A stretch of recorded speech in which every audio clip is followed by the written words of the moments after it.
really heavy. I'm gonna start the dish.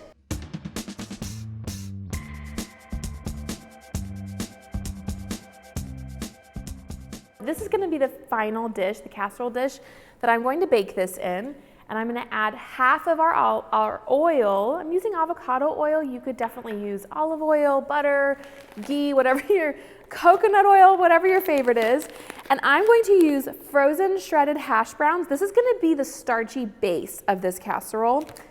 It's just delicious. I mean, when I think about a casserole, I really want layers and depth and a full meal experience, and this really scratches the itch for some sort of a yummy starch. So I'm gonna add this whole bag into this dish and then crisp them, and then we'll get started on the rest of the filling.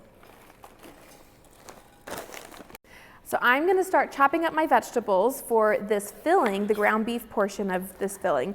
But let's talk about alternatives to the ground beef. If you don't like beef or it's just not what you've got on hand right away, you can actually use any ground protein for this recipe. So I'm using 2 pounds of ground beef.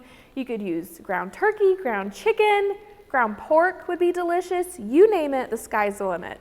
I'm just gonna flip these hash browns over, scraping up the bottom to make sure I'm getting all of those crispy bits flipped over. Feel free to add more oil if you need.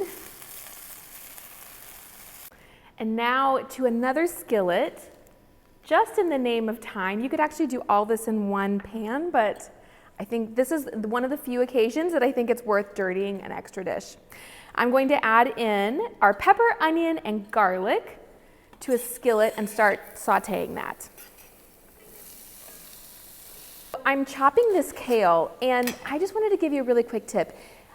If you don't like kale, I totally get it. You can swap in spinach, collard greens, whatever your favorite green is into this dish. You could actually omit it if you want. But if you're willing to give kale a try, the more finely, I see how I destemmed it and then I rolled it up, and now I'm doing a really fine chop on it.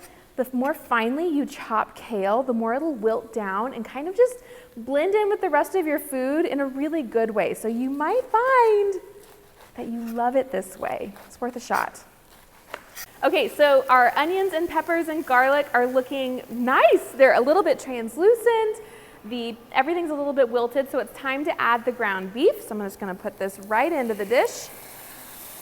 I'm using my favorite ground meat hack is a potato masher, just the really classic one.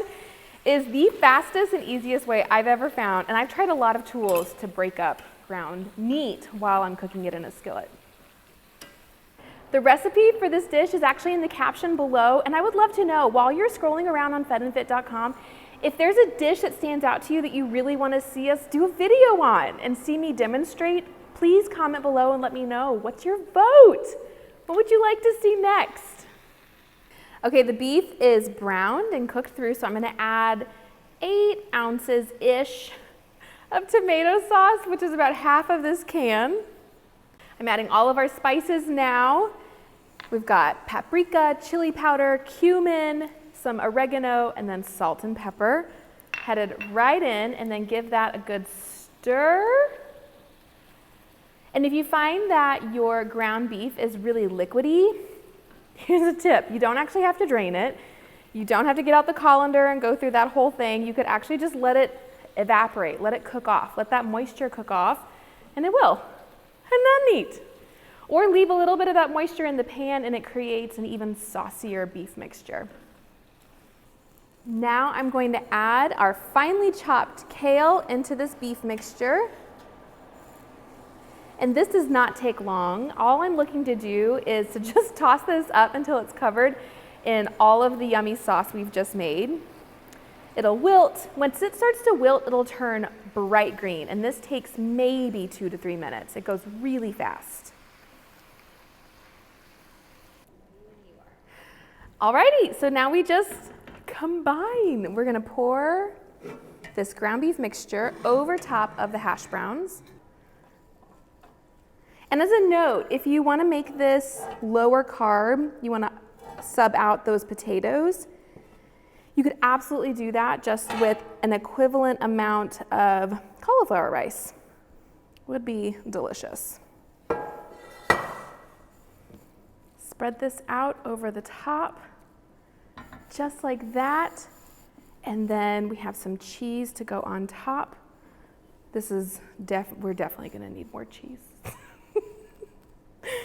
This is a moderate amount of cheese.